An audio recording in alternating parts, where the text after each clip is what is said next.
Move your career further, faster in just 2 days with a Harvard Professional and Executive Development Program. Advance your leadership skills, craft smarter business strategies, build your network, and transform how you work and think to keep your career moving forward. You'll earn a certificate and can add Harvard to your resume with Harvard Professional and Executive Development. Learn more at professional.dce.harvard.edu/Spotify. My dad works in B2B marketing. He came by my school for career day and said he was a big ROAS man. Then he told everyone how much he loved calculating his return on ad spend. My friends still laugh at me to this day. Not everyone gets B2B, but with LinkedIn, you'll be able to reach people who do. Get a $100 credit on your next ad campaign. Go to linkedin.com/campaign to claim your credit. That's linkedin.com/campaign. Terms and conditions apply. LinkedIn, the place to be, to be. Ryan Reynolds here from Mint Mobile. With the price of just about everything going up during inflation, we thought we'd bring our prices down.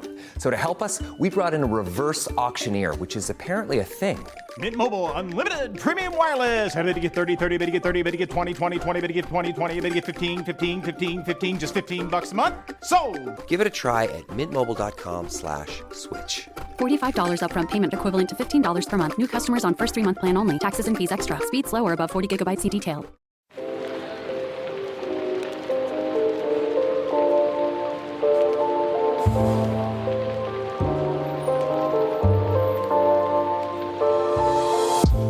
Welcome to Book Talk for Book Talk, a literary podcast where we've been deep diving into your favorite novels. This is Jack. And I'm Amy. And our listeners love to share their thoughts and theories via email and voicemail, so we're sharing them via our weekly mini episodes. The views expressed by the hosts and listeners are entirely their own and in no way represent the thoughts or intentions of the original author. This podcast is a discussion shared to spark thought and conversation on the characters and themes of this novel. Spoilers may be discussed with or without warning. Explicit language, as well as themes of sex, violence, abuse, death, and depression, will recur throughout this podcast. Listener discretion is advised. Born in London and raised in Antigua and Barbuda, Amina Lovell's debut trilogy, Opal Island, is based on her Caribbean upbringing and West African folklore. Before she started writing young adult fiction, she was a television news producer for 3.5 years after attending the School of Journalism at Columbia University. In the spring of 2018, she decided to quit her production job and pursue writing full-time. Amina is a lover of adult animation, tattoos, and long hikes. She currently lives in Los Angeles, California. Welcome. Welcome, Amina. Thank you. Thank you, guys. Thank you so much. So excited to be here. Thank you. We actually met you at the LA Book Fair. Yes, and that was such a great event. Loved meeting all the different authors and contributors and just people who are lovers and fans of books. It was so much fun. Thank you again for approaching the booth and, reaching out and talking to me and everything. It was so great. It was such a cool booth. And I'm also a sucker for a good cover. Right? So yes, that's the whole point of the draw, is to be like dramatic, very, big and effective, which is why her eyes are so big and her hair is so big. It's like to draw the person in. I mean, everything about it was like, first the booth, I was like, ooh, pretty. And then I get closer and I see the cover, ooh, pretty. And everything worked. It lured me in right away. Oh, that's what we love to hear. Amazing. Yes. So can you tell us a little bit about yourself and how you first got into writing? Sure. So I'm, as you said, from an island called Antigua. I've been writing since I was about 10, 12 years old. When I was in what you guys consider middle school, there's called primary school, and high school, which we entered there at the age of 11, actually. Oh, okay. Oh, wow. I started doing a lot of personal essay writing. I won a lot of competitions for my writing in high school. And I just knew that was what I wanted to pursue as a career moving forward. I took the journalism route. And so between, I would say, ages 16 to my early 30s, I did various communication jobs, various production jobs. I worked for BET. I've worked for Fox. I've worked for Hearst Television as a news producer, as you also said. And then I kind of got to a point where I really wanted to be more creative with my writing. I got very stuck in a box. If you know anything about news production or, the news in general, it's very institutionalized. It can feel very too strict, and I felt like I have more to say. So I started writing this story in 2018, and then I actually quit my job in 2019, prior to what my bio says. I apologize about that. But yeah, so I have been writing really on and off since I was 12. I've done various scripts, spec scripts, and stuff like that. And I kind of, as we'll talk, went through a very long process to get to where I am right now. I love that passion because I feel like there's so many people or so many kids really when they're 12, they love to write and everything, but it's kind of a passion that trickles off where they don't feel like they can take it seriously, or it almost becomes embarrassing. Like that's what I always like, especially for poetry or short stories and everything. It becomes like this. I mean, I'm talking, maybe this is just me and revealing a little bit too much about myself, but it's like, you know, did I want to tell everyone that I was writing fan fiction online? No, I didn't, even though it was like doing really well. And it was, but like the fact that you're able to keep going with it is fantastic. It shows that the passion for writing never leaves. Absolutely. I would 100% agree. And you're right. At first, I was thinking, how can I make money off this? And after I got my first couple of no's in my early 20s, I pivoted to something else. I started doing more like corporate institution jobs, 9 to 5s, just to be able to still say I'm writing somewhat, but not really. You know, it's not really what I want to do. Yeah. It's not really what I want to say, but it can actually make you money. And so when you get to that crossroads of, okay, am I going to still keep doing this and be unfulfilled, or am I going to actually do what I want? It can be very trying and very, you know, confusing, but I'm very happy that I stuck with it and that I got to this point right now. God, that's impressive. It really is. It's not, I think it's a jump a lot of people would love to make, but not a lot of people have the courage to do. So can you tell us a little bit about that process for you? Were there roadblocks that you experienced? And if there, what advice would you have for others who maybe want to make a similar change but are afraid right now to do that? Absolutely. I'll start with the advice, because this is something that I've still been working on in my life currently and helped me along my 5-year journey of getting this book out. So I would say respect the pivot. A lot of people think about pivoting in terms of different variations of your life. So you pivot from like, you know, a 9 to 5 to maybe like a teacher or a small business owner. So you have like different masks or different types of lives that you can have. I would say focus on the idea pivot. If you have a seed of something really important and the first couple tries don't work, just keep getting different iterations of it. And eventually you'll find like the last iteration that will get you there. I say that because the way in which I did this started off as Catwoman fan fiction. Actually, the idea that came to me, it was called Origins at first. And it was about a young girl who was in this also on an island, but her whole background was how she became Catwoman. Because what I thought about it is that we don't have like a real deep history of who Catwoman is and where she came from and like her childhood and all that great stuff. So I figured, okay, what if she was, this is where some of the West African folklore comes in. What if she was the Queen Basset? She's this like tiger-headed goddess in West African mythology. And what if that part of her character, or like that seed of her soul, transferred down into Catwoman, and that's who she became? And so that came from like different research and just digging into West African culture, because I was very curious about it. And from there, I just started writing more for me and my life and my like past history with my family and things I went through in high school and growing up on an island. And little by little, it started to become this like other thing. What I really wanted it to be was an adult animation. That was like my first seedling of an idea. So I started a script that got rejected. Then I did like a pitch Bible to show some of the illustrations and characters and like world that I was trying to build. That got rejected. Did other spec scripts of like kid shows and like a still kind of variation of that. That got rejected. Tried workshops and like getting into workshops in LA and like, you know, trying to, you know, workshop this idea to get it to another point. That also got rejected. So after like 3 years and then the pandemic hit. So just going through all these no's, and then I keep pivoting. I was like, okay, if this doesn't work, I'm gonna try this. This doesn't work, I'm gonna try this. This doesn't work, I'm gonna try this. And so I ended up making an ebook that had illustrations in it. Everyone, including like my friends and family, read it. Like maybe 10 people read it. But I got QR code stickers. Went all around LA when I first got here. Went to every Black bookstore, every BIPOC bookstore. I was like, hey, I have this book. Can I just, you know, put the QR code sticker and just promote it here? One of the bookstores is called the Reparations Club in Inglewood. They put me onto my current publisher because they read it, they loved it, and then they published it. And now here we are. That's amazing. It's really inspiring. I know, It that's really is. impressive. That's just taking it all in. Like, that's incredible. It just shows, I mean, it's the drive, the determination, and believing in what you're writing too. Absolutely. Yeah, that's after so many rejections, I can only imagine how you might feel dejected, or the desire to persevere can be diminished over 100. time. But that's so impressive and admirable, and I applaud you for that, because that's hard to do. And I think sometimes we don't it's a side of publishing that people don't always talk about too. Like we know a lot. We obviously know all the successful, the big ones out there. And I think for me, book talk, TikTok, but it's the book talk community is really helping promote like understanding self-published authors a lot more. And I feel like we're in a really great time with self-published authors because they're being taken more seriously. There are serious fan bases there, and it's making reading so much more accessible.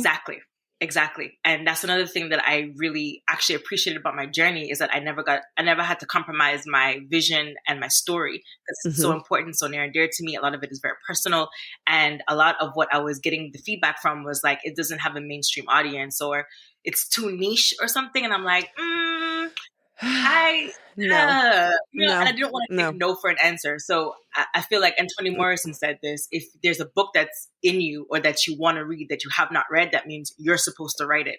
And so I just kept on with that. Exactly. I won't even act like I didn't get discouraged, or like maybe this isn't for me. All these people probably know better than me. And, so maybe the no's are a sign that I should, pivot into something else. Like this wasn't for me. But every time I would do that, like a month later, I would just have like this burning, like, I can't let this go. I just, when you just like, your baby and you have put time and effort and thought, and you can just see it so clearly. So I just didn't want to let the seed that I had within me die. And the only way for it to actually grow roots and branches and actually be seen by the world is if I kept watering it. So that would be my advice to people who are on this journey. If you're in the middle of your nose right now, like just keep pivoting your idea, because if you have a good one, don't let anybody take that away from you. Your IP is like gold out here, especially in like the writing world and creative world. Your own imagination and things that you can create are your special sauce. So keep. And niches are where it's at too. I agree. Like niche is like every time they're like, oh, this won't be widely successful. It's like, no, it is. How do you know? Yeah. And there's 8 billion people in the world. So everyone's niche has an audience. If I found 100,000 people that like this, I'd feel successful. You know what I mean? Like that's how I view it. So absolutely. Like just listening to you, it's inspiring. I can tell I'm going to be real jazzed after we're done talking. And I'm going to be like, you know what? I'm going to go right now. Because I already feel it. Amazing. And I'm glad that my journey and the things that I've been through can help other people, again, through their no's, roadblocks, through their rejections, because we all have to face it regardless of whatever career you're in. Because again, it could be small business. It could be you want to be a nurse or a teacher or something that's more of a trade. But maybe you're not good at it right away, or you still need time and development with it. Like the patience and the pivot is what I give respect to. That is what has humbled me and really gotten me to this point. Oh, I love that. Respect the pivot. Fall has officially started here in Los Angeles, and that means we finally get to do fall activities. I have been counting down the days for when I can go to pumpkin patches, maybe even hit up an apple orchard, and I get to do all of it looking super cute in my Quince boyfriend sweater. This weather is perfect for my dark academia vibes, and I'm so excited to bust out my washable silk blouse because I'm going to be taking pictures. Quince is known for their Mongolian cashmere sweaters from $50. And that's not all. Quince has so many other amazing things on their website. All of those items are priced 50 to 80% less than similar brands. That includes leather jackets, cotton cardigans, soft denim. Like my entire fall wardrobe is genuinely turning into Quince wardrobe. By partnering directly with top factories and cutting out the cost of the middleman, we get savings as the customer. One of my favorite parts about Quince is the fact that they only work with factories that use safe, ethical, and responsible manufacturing practices. and they still manage to get premium fabrics and finishes for that, luxury feeling for every item that they have. Get cozy in Quince's high-quality wardrobe essentials. Go to quince.com/booktalk for free shipping on your order and 365-day returns. That's Quince, QUINCE.com/booktalk, BOOKTALK, to get free shipping and 365-day returns. That's quince.com/booktalk. Move your career further, faster in just 2 days with a Harvard Professional and Executive Development Program. Advance your leadership skills, craft smarter business strategies, build your network, and transform how you work and think to keep your career moving forward. You'll earn a certificate and can add Harvard to your resume with Harvard Professional and Executive Development. Learn more at professional.dce.harvard.edu/Spotify. So a little bit of a turn here, but who are some of some of your favorite authors that have inspired you over the years? Sure. So growing up, I'm so embarrassed to say this, but one of my favorite series was actually Sweet Valley High by Francine Pascal. I don't know if anybody knows that or remembers that. Maybe I'm showing my age here, but that was actually one of my favorite series. I was also really into like Nancy Drew, the Hardy Boys, Anything by Roald Dahl. Yes. Those were my favorite authors growing up. But as I got older, I really started to develop more of myself, my personality, inner wellness and being. So I have pivoted to nonfiction, and I read a lot of that now. And of course, growing up, I read like Toni Morrison, James Baldwin, all the classic authors. But as of like the last, I would say 7 years or so, I'm actually more on like Robert Greene, Esther Perel, who I am obsessed with. I love her. To just give great advice as to like managing relationships and habits and becoming like a better person, because that also helped with this journey of like the not giving up, Stoic ways also. I think his name is Ryan Holiday. He has some fantastic books around stoicism. So all of that kind of really helped shape me. But yeah, Sweet Valley High, if you remember that and you're listening. Yes. I love that. I was just going to say, a lot of people I interact with who read nonfiction treat nonfiction and fiction very as if they're very disparate. But at the end of the day, it is writing and it is a voice, and it's about how you convey information. Absolutely. And there's some nonfiction that is better than other nonfiction because of the way it's written. And you can be a fiction writer who reads nonfiction, because at the end of the day, it's about how are you honing the craft, and is what you're consuming helping you hone your craft? Absolutely. I completely agree. And I feel like nothing's wasted in literature. You can read anything you read, you can take something from, you can always get a takeaway from it. So whether you are leaning towards fiction or nonfiction, as long as we're all reading, right? As long as it's still a thing. Yeah, I agree entirely with that. I'm on I like to call this my smut journey. And I started last year reading smut, and I was Love that. Yeah. I it took over my life, to be honest, where I was always like I was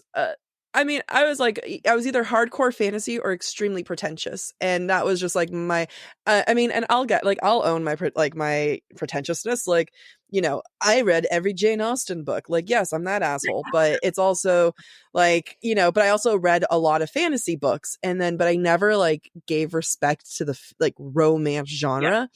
And holy crap, some of these books were just, some of them are, they're steamy, but some of them are just like so well written. And I never would have thought in a million years, which is like, again, my own idiocy, like stopping myself from actually like giving credit, but it doesn't matter, any genre, there's good writing. And then even like I think you're kind of hinting at like even bad writing, you take something away from it. Like there's always a book that you're going to be like, all right, maybe I wouldn't have made those choices, right. But I thank you for this different perspective, and I appreciate it. Thanks. Yep. Exactly. Yeah. It's always the polite way of like, thank you for a perspective. Yeah. And that's it. So since you do read a lot of nonfiction, have you been interested in reading nonfiction, or I know you mentioned going on a journey of specs and script writing. Was young adult always the dream, or is that kind of just where you ended up landing? That's actually kind of where it ended up landing, because my demographic, as I was writing it, as I said, it started off as like an adult animation thought and fan fiction. But I always figured that 12 and up would read it. And so as I'm writing it, that's just the genre I fell into. And what I really love about it is it's so experimental. Young adult fiction can be about anything. You can be anywhere. You can build worlds. You cannot. It can be every day. It gives you so much free range. And I really, really love that about the genre. But yeah, I didn't like set out saying this is going to be a young adult fiction series. It really just grew organically into its own thing.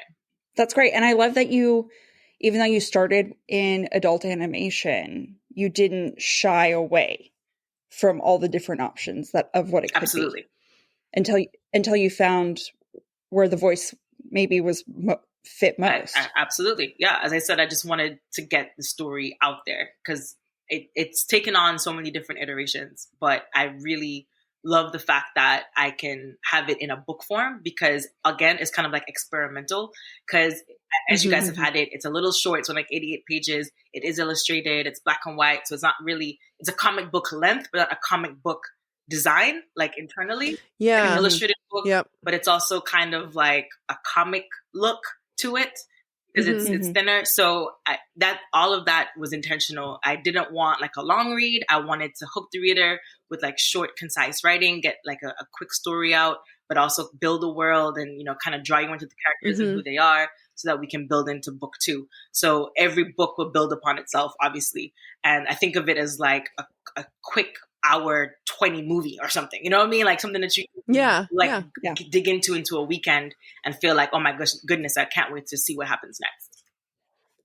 Yeah, I think with young adult literature over the years, I like how it's evolved because hopefully I'll say this correctly, but I like the way that you wrote yours because you didn't talk. It didn't feel like you're talking down to kids. Like obviously this is for a YA audience, but it didn't feel like you're talking down to anyone because the themes are still fairly mature because like that opening scene. I know.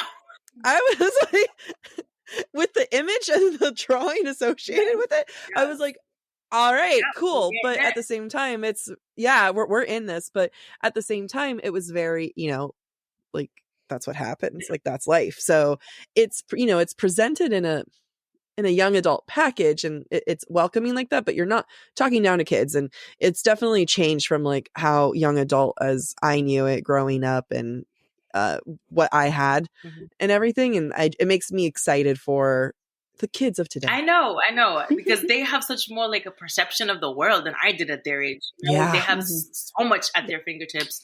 They are so accessible to everything. All the knowledge in the world is available to them at the touch of their fingers. And that was not how I grew up. So I didn't want it to be preachy and I didn't want it to be condescending to the point where I, kind of explaining to the point where, okay, we get it. We understand what you're trying to say. Just say it, not sugarcoat it, also not make it too adult. So that also is great with good editors because some of the things I had in there, they're like, whoa, girl, remember, this is 12 and up. So you got to scale it back just a little bit. Don't give too much of that. Or, you want them to be able to follow the story along because also as I was writing this, I had like these huge ideas that I wanted to compact into this. And my editors were like, okay, we see where you're going, but you're going to have to reel it in just a little. So like knowing how to take advice and critique and criticism is also very important in this process because sometimes you want to move a comma, but you have to, compromise for the vision for sure to make it digestible. Yeah. Well, I feel like it's very evident that you struck that balance because there was nothing in there that felt too big or too out of place. Everything felt very streamlined and digestible for me if I was still a teenager. Yeah. And I think you did a great job. Thank you. I appreciate that so much. So you talked a little bit about, having all these big ideas, and I want to talk a little bit more about that, particularly the fantasy in Opal Island and how you created a world that's divided between, like, there's two different like divides going on. It's really unique. And, the magic there is also like pretty unique, especially when you add the science behind it that's going on. So can you tell me, like, where'd you get this original idea from? Sure. So I mentioned a little bit about the Catwoman fan fiction. I read this book called African Origins by Dr. Mawata Ashabi. And that talks about a lot of like African culture and sociology, religion, everything that they believed in, basically from the pyramids back and forward, like past and present. So with that information, I took some of it and then the West African folklore or fairy tale of Anansi. So as you know, Anansi is one of the main characters in the book. In Caribbean folklore and West African as well, he is like a trickster spider god. He's someone who you think is helping you, but you're not sure. And like he comes across as very like mischievous. So I took some of those big ideas and kind of distilled them into my own life. So I knew that I wanted Anansi to be in it, but I didn't want him to be just like another character that interacts with everybody all the time. He needed to be like separate and unique. He had to be someone that you had to really summon to go to because he's kind of like a god. So he can't be just someone who is always there. So that was like the first iteration. Contessa, Joanna, and Edmund are based on myself and my parents. And so I took some of the things that I went through in my childhood, mixed in with some fantasy. The werewolf culture is because I've never seen black werewolves. Like I've always seen it in like Nordic or like European folk fantasy, but I've never seen it in black fantasy. And I wanted something, especially coming from an island, we're very, I want to say aggressive, but we're very assertive and very patriotic. And I wanted something that showed that kind of ferociousness in our character. So that's why I used the werewolves. So I just kind of threaded the needle with everything that I liked in terms of like the Afrofuturism and the technology, and like dealing with the stars and astronomy. That's because I'm into astronomy and astrology, and I wanted to kind of pin that into without again being too preachy or cliche. I wanted something that spoke as if it was scientific and not necessarily fantasy, if that makes sense. Like I wanted something like that in the fantasy book that was still, that you could still kind of trace back to, this has a little bit of truth to it. You know, like there is actually in the book, we talk about a star signal called Cygnus, looks like a bird that actually is a true star constellation.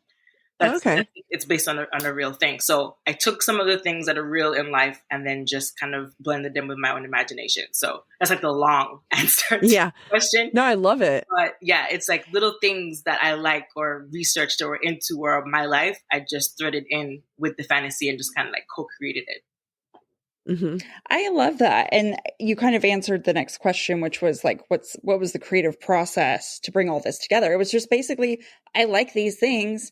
I'm going to make it work from the sounds of it. Absolutely. And I love this dichotomy of, I like science. I want truth to be present, but I want something that represents my people as well at the same time. Absolutely. And based in fantasy. And that's pretty magical. And I'm not trying to be like create a pun of some sort or whatever, but I think that's great because I think too often, at least for me, because Jack and I both have written fantasy as well.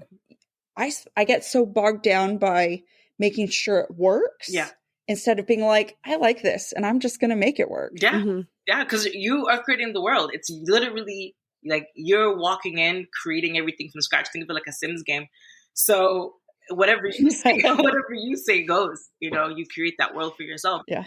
I did get very like, oh my goodness, the writing process of this, because this took 5 years. And again, as I said, many different iterations. And at first I had like over 300 pages. It was supposed to be one book. And then my editors read it and they're like, okay, you completely lost us in the middle. What happened to the main character? We lost her for like 3 chapters. And then you brought in all these other characters. Because I just wanted everything that I liked and everything that I wanted to talk about. I wanted it all in one. And it's just like, no, you have to really take people on a journey. And so that really helped condense it down. But and I didn't want to lose too much of my own voice and like copy others, or I guess, I don't know, make it as mainstream as possible. You know, like what the was saying, like make it more relatable to the average person walking around. I was like, but that's not necessarily my experience and that's not what I want to talk about. So I'm just going to keep going with the story that I have in my mind and my heart. So I was just thinking about, you said, you know, that wasn't your experience. And I think that that's so important, especially for writers who get rejected, that not all of us have the same experience and most of us don't have the mainstream experience. Exactly. So why write about it? Exactly. we end up writing it because it's sellable, Exactly. not because it's true to us. Mm-hmm. Very, very true. And I wasn't interested in being, I guess, inauthentic in that way. Yeah. Because then I have to talk about it all the time, if I wrote something that I didn't actually like. And who wants to do that, So. Yeah. No. Ryan Reynolds here for, I guess, my 100th Mint commercial. No, don't. I mean, honestly, when I started this, I thought I only have to do like 4 of these. I mean, it's unlimited premium wireless for $15 a month. How are there still people paying 2 or 3 times that much? I'm sorry, I shouldn't be victim blaming here. Give it a try at mintmobile.com/switch. Whenever you're ready.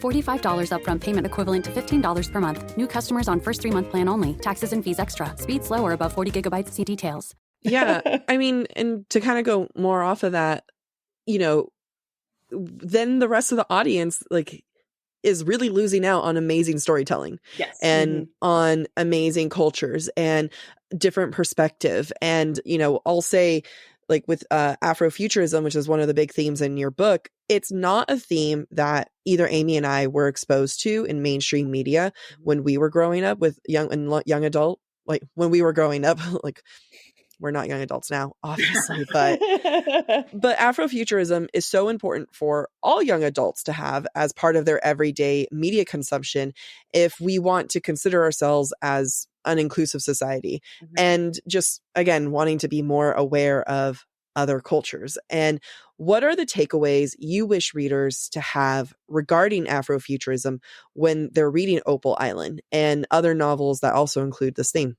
Sure. So for everyone listening, just the basic definition of Afrofuturism is envisioning Black futures that stem from experiences in the diaspora. So anything that you can think of that we're going through projected into the future, basically. So whenever people think of that, they're like, oh, so like Star Wars with Black people or something, or like people of color. And I wanted to take that and kind of put it on its head. One of the main things that I love about this, or like the theme of this, is writing Renee. Renee is the villain, and she's also the one with all the technology and all the kind of Afrofuturistic themes on Parish 2. I loved writing her because I wanted a female villain. First of all, that was very important to me because they're very few, and I wanted her to be really three-dimensional. So it's not just that she is, this one thing. She has a child. She has a loving, caring side that we will see more of. But I also wanted to show that there's something called toxic progression. So when we think of technology and things moving forward, we always think of all the great things that could happen in the future and all the things that people can do with it. But no one ever stops to think it actually depends on the user of the technology and how it progresses. So with her, while she has all this great technology and could do so much for both sides of the island, she's using it only for her own selfish gain and greed. So the takeaway I want is think of Afrofuturism as something that is great and that we all should all talk about and all be involved in, but also let's think of the backsides of that and how it could be negative in a way.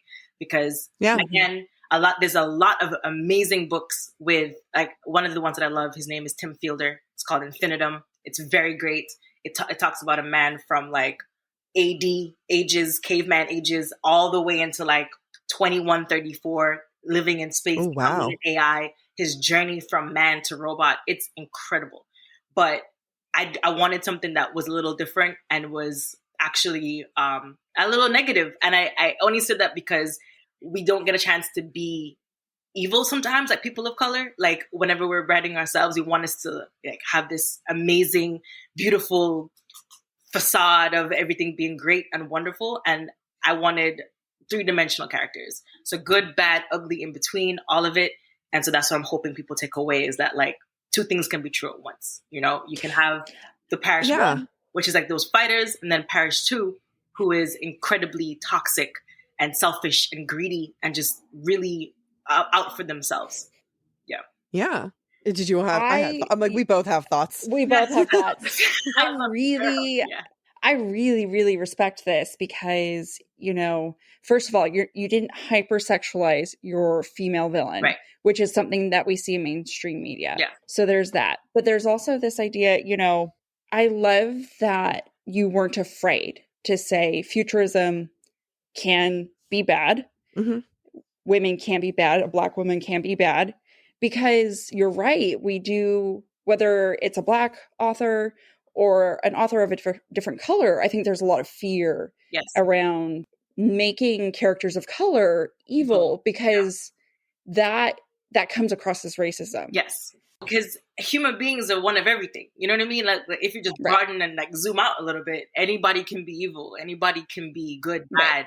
Like your intentions are your own. And it doesn't necessarily matter what skin color or ethnicity you are. But I see that it is hard sometimes to like kind of lean into the negative shadow sides to our personality because we want to come off as just like we're all put together, where we are strong, independent, that whole stereotype of what women of color are. But we're also soft, gentle, evil, manipulative. Yeah. There's other sides to us, and if we are not telling all sides of the story, then we are creating a disservice to ourselves. So that's where like Joanna and Renee are the balance. Joanna is more so what a lot of people would consider a Black character to be in a book, and like that kind of martyr, anything for her family, love for her daughter, sacrificing everything for herself and her marriage, sacrificing for her daughter. If with what happened with Tessa.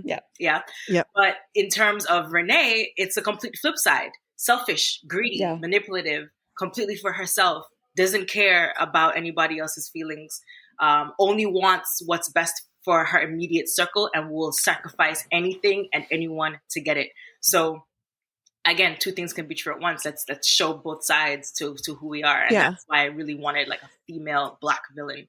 So she was so much fun to write, because that's not who I am, but I was able to like dig deep and pour some of the more like darker sides to my personality into it. So that was a lot of fun. I mean, it's such a reverse of everything, where it's like, it's dehumanizing, to say that, an entire group of people cannot be more than one way of just being absolutely spot on. And I was actually reflecting on this earlier today as I was driving to FedEx, where I was like, like the thoughts that pop in your head, and you're just like, wow, 90s, this whole I don't see color is real. It's always been bullshit. It's just like 100%. It's like, no, we don't see color, because it has to apply to just mainstream media, which is just one way of looking at it. And it just, it is dehumanizing. It's taking away people's complexity. And like what makes books amazing is the humanity of it. Yeah. And what makes humans amazing is that we're complex. Absolutely. And Edmund is also one of my favorite characters to write, because he has like a great character development. And he's based on my dad. And my dad's always like, well, why did he have to be this, that, and the he's like, giving me some feedback.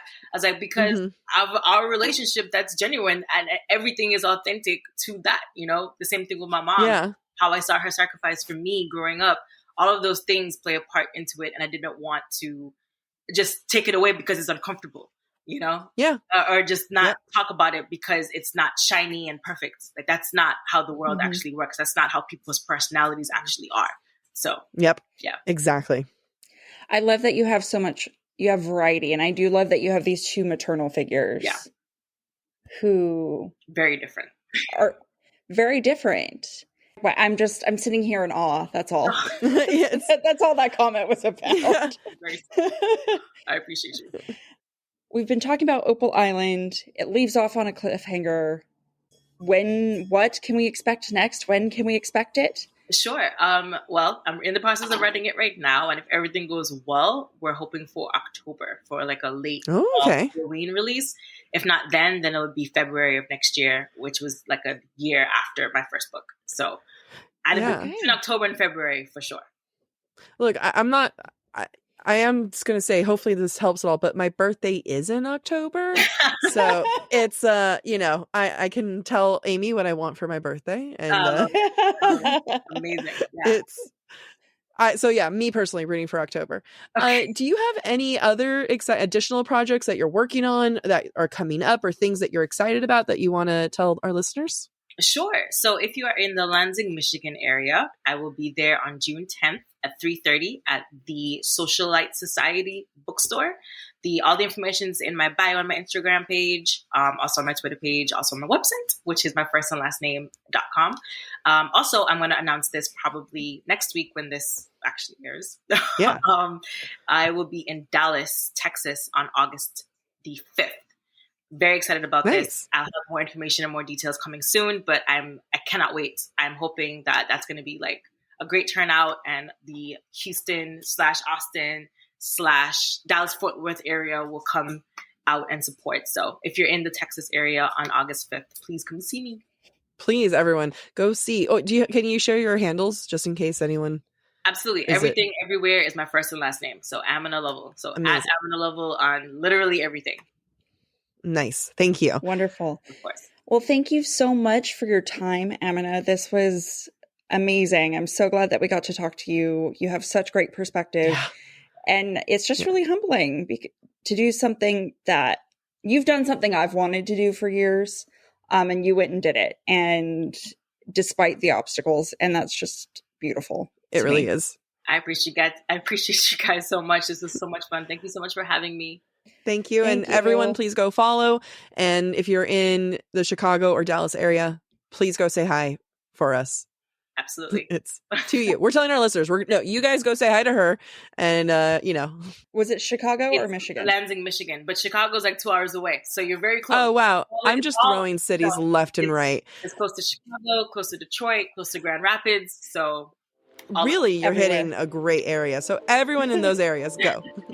All right. Thank you. Bye. Bye. Thank you for listening to this mini episode of Book Talk for Book Talk.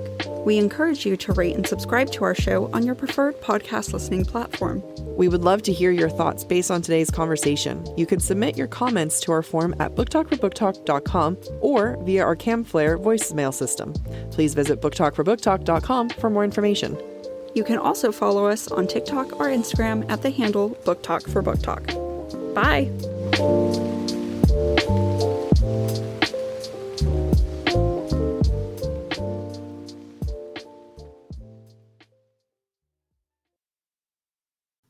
Fall has officially started here in Los Angeles, and that means we finally get to do fall activities.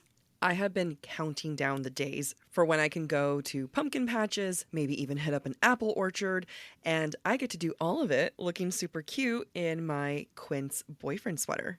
This weather is perfect for my dark academia vibes, and I'm so excited to bust out my washable silk blouse because I'm going to be taking pictures. Quince is known for their Mongolian cashmere sweaters from $50. And that's not all. Quince has so many other amazing things on their website. All of those items are priced 50 to 80% less than similar brands. That includes leather jackets, cotton cardigans, soft denim. Like, my entire fall wardrobe is genuinely turning into Quince wardrobe. By partnering directly with top factories and cutting out the cost of the middleman, we get savings as the customer. One of my favorite parts about Quince is the fact that they only work with factories that use safe, ethical, and responsible manufacturing practices. And they still manage to get premium fabrics and finishes for that, luxury feeling for every item that they have. Get cozy in Quince's high-quality wardrobe essentials. Go to quince.com/booktalk for free shipping on your order and 365-day returns. That's Quince, QUINCE.com/booktalk, BOOKTALK, to get free shipping and 365-day returns. That's quince.com/booktalk. Ryan Reynolds here for, I guess, my 100th Mint commercial. No, don't. I mean, honestly, when I started this, I thought I only have to do like 4 of these. I mean, it's unlimited premium wireless for $15 a month. How are there still people paying 2 or 3 times that much? I'm sorry, I shouldn't be victim blaming here. Give it a try at mintmobile.com/switch. Whenever you're ready. $45 upfront payment equivalent to $15 per month. New customers on first 3-month plan only. Taxes and fees extra. Speed slower above 40 gigabytes. See details.